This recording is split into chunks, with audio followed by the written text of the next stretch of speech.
Welcome. Plunging into a really complex, high-stakes file, the Iran-U.S. nuclear talks. It certainly is a topic just packed with, critical developments and some pretty significant global implications. Absolutely. And to guide us, we've pulled together quite a stack of sources. We've got reports here from Reuters, CNN, the Times of Israel, and importantly, insights from someone who knows these kinds of negotiations inside out, Brett McGurk. Yeah, and these sources, they give us a pretty clear picture, I think, straight from the reports and analyses of people watching closely or, even directly involved. So our mission for this deep dive, essentially, is to unpack the very latest developments. We want to dig into the core disagreements that these sources are highlighting and maybe figure out what might realistically happen next, especially with some really key deadlines coming up fast. Right. Let's dive in. Okay. Where do we start? The latest round of talks. Yeah, let's start there. The most recent events, sources report the fifth round of indirect talks just wrapped up in Rome. That was May 24th, 2025. Right, mediated by Oman, that's key, and involving the U.S. Special Envoy Steve Witkoff and Iran's Foreign Minister Abbas Araghchi. And what's really striking, I think, from the sources about this latest round, they're saying it ended amid escalating tensions and, crucially, significant disagreements. Significant disagreements. That phrase pops up a lot, doesn't it? It does. Multiple reports use it. And it really casts a shadow, over the prospects for any kind of immediate breakthrough. And that tension, it seems fundamentally linked to Iran's core position, which, again, our sources consistently emphasize. This assertion that enriching uranium for peaceful purposes is basically an inalienable right for them. Precisely. They frame it as necessary for, medical isotopes, agricultural uses. Foreign Minister Araghchi, according to the reports, really stressed that while Iran is transparent, any demand that they just cease enrichment altogether is, it's unacceptable. And it's not just coming from the foreign minister, is it? No, not at all. Supreme Leader Ayatollah Ali Khamenei is reported to have called the U.S. demands excessive and outrageous. He expressed pretty clear skepticism about the talks actually succeeding. That level of skepticism, it points to something we see again and again in the sources, this deep, deep lack of trust. Oh, absolutely. An Iranian official, didn't mince words, told CNN reporter Fred Pleiton straight up, no trust, just flat out. Wow. And another quote, this one from a Revolutionary Guard member, felt just as strong, something like, they failed their previous tests towards the Iranian nation. That's powerful language. But here's something I find interesting. The sources also seem to indicate Iran's leadership has signaled to the U.S. that they do want a deal. But at the same time, they're not afraid of a confrontation if the talks fall apart. Where you square that circle. Right. Wanting a deal while having no trust and seeing the demands as outrageous. Well, based on the reporting, it suggests a strategic calculation, maybe? Fred Pleiton's reporting from Tehran. On the ground, it captured a similar kind of mood. Skepticism, definitely, but also this acknowledgement that the talks are still happening. People know they're ongoing. Yeah. And the people he spoke to, they reiterated the right to peaceful enrichment, saw the negotiations as, quote, unilateral, feeling like President Trump was trying to show his power. Oh. But despite that public feeling and the really strong official words, the Iranian foreign minister, and also the CNN reporting, suggest the Iranian side kind of feels the U.S. now has a better and more clear picture of our position than they did before. So they feel like they've made their point clearly, even if it hasn't bridged the gap. Okay, let's flip to the other side of the table. What do the sources tell us about the U.S. position? The sources are equally clear there. The U.S. stance under President Trump insists on, complete dismantlement of Iran's nuclear program. That's the condition for any new agreement. Complete dismantlement. And key figures are backing this up publicly. Oh, yeah. Secretary of State Marco Rubio, Defense Secretary Pete Hegseth. They're reported to have reiterated this exact position, and they specifically emphasize the need for verifiable dismantlement.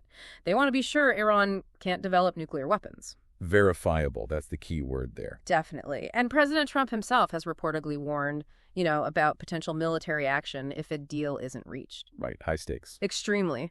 Though, interestingly, sources apparently close to the U.S. envoy, Steve Witkoff, they reportedly offer a slightly more, maybe optimistic note, saying the U.S. believes progress is being made. Oh, really? Yeah, but they quickly add that a lot of factors still need work.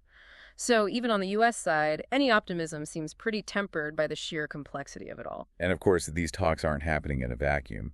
The sources make that context of significant regional tension, completely unavoidable. Yeah, and this is where the stakes feel just incredibly high.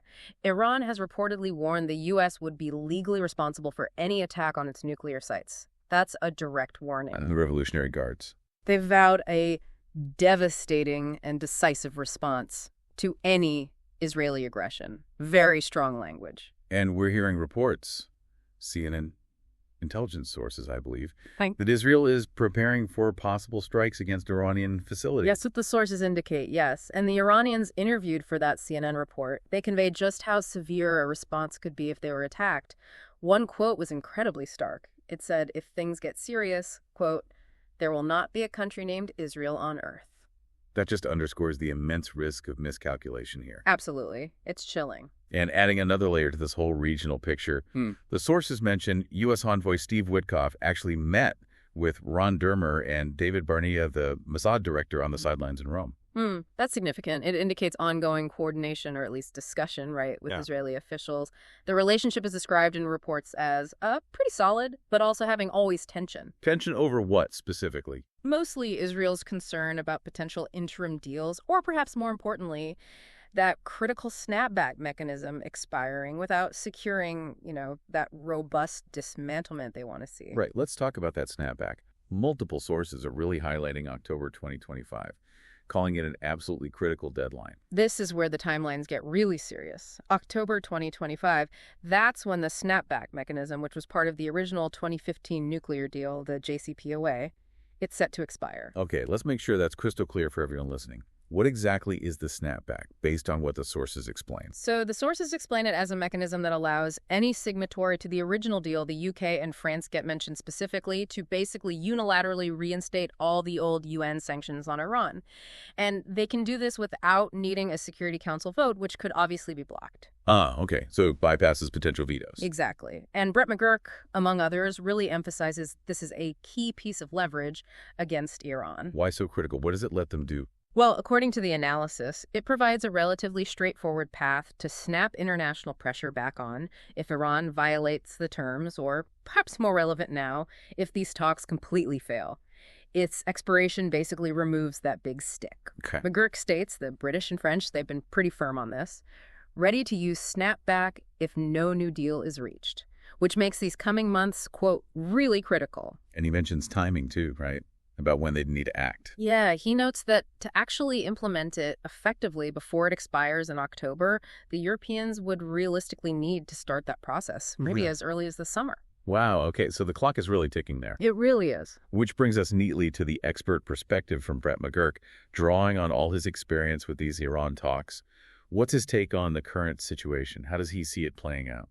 Well, McGurk views the current process, judging by the negotiation tempo, as potentially a kind of rope-a-dope. Rope-a-dope, meaning? He suspects the Iranians might be trying to just string this out, drag their feet, essentially, precisely until that October snapback mechanism expires. Removing that key piece of international leverage we just talked about. Exactly. He calls this year a critical year, not just because of snapback, but also the risk of Iran getting closer and closer to the threshold of having a nuclear weapon. And he had that chilling thought experiment, too. Yeah, he recounts thinking during that October 1st, 2024 missile attack on Israel, just what could happen if one of those missiles ever had an Iranian nuclear warhead?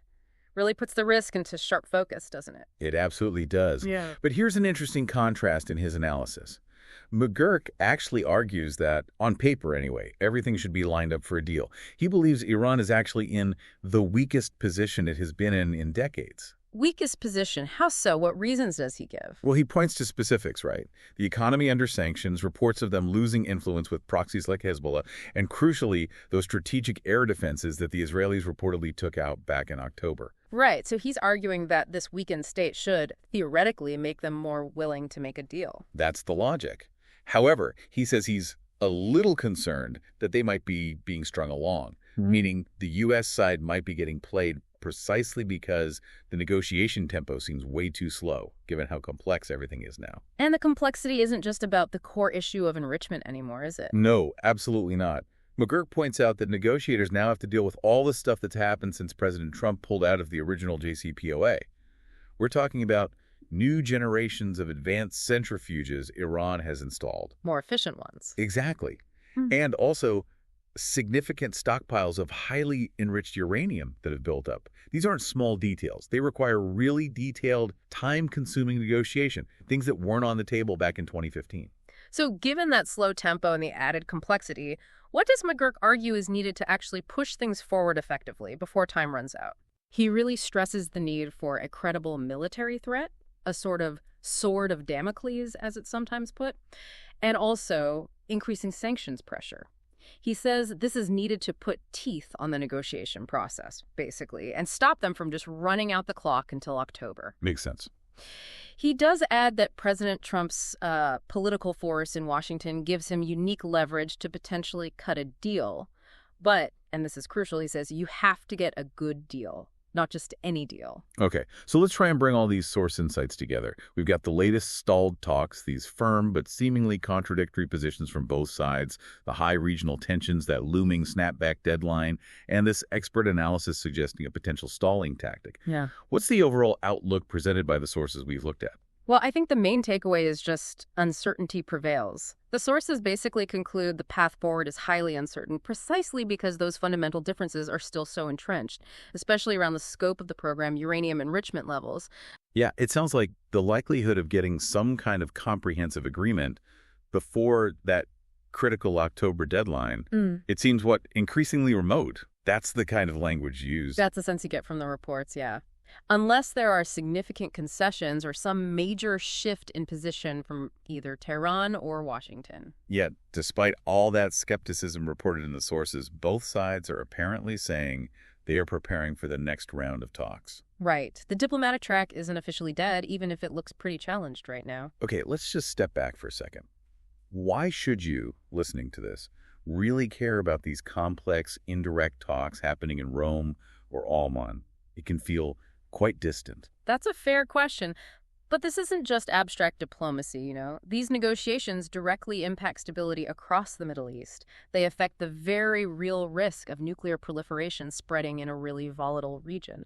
And they shape international relations more broadly. So understanding these core disagreements, that deep lack of trust we talked about, and that ticking clock towards key deadlines like the snapback, it helps you make sense of the headlines you're going to see. It helps understand the dynamics driving this critical issue. Exactly. It lets you look beyond just the surface announcements, the press releases, and see the underlying pressures and the real stakes involved. It provides the context to understand why this remains such a persistent, difficult challenge. Okay. So wrapping up, based on the sources we've deep dived into today, we see talks are technically still happening, but they seem deeply strained. These fundamental disagreements over Iran's enrichment activities, plus that significant trust deficit on both sides. It's a tough mix.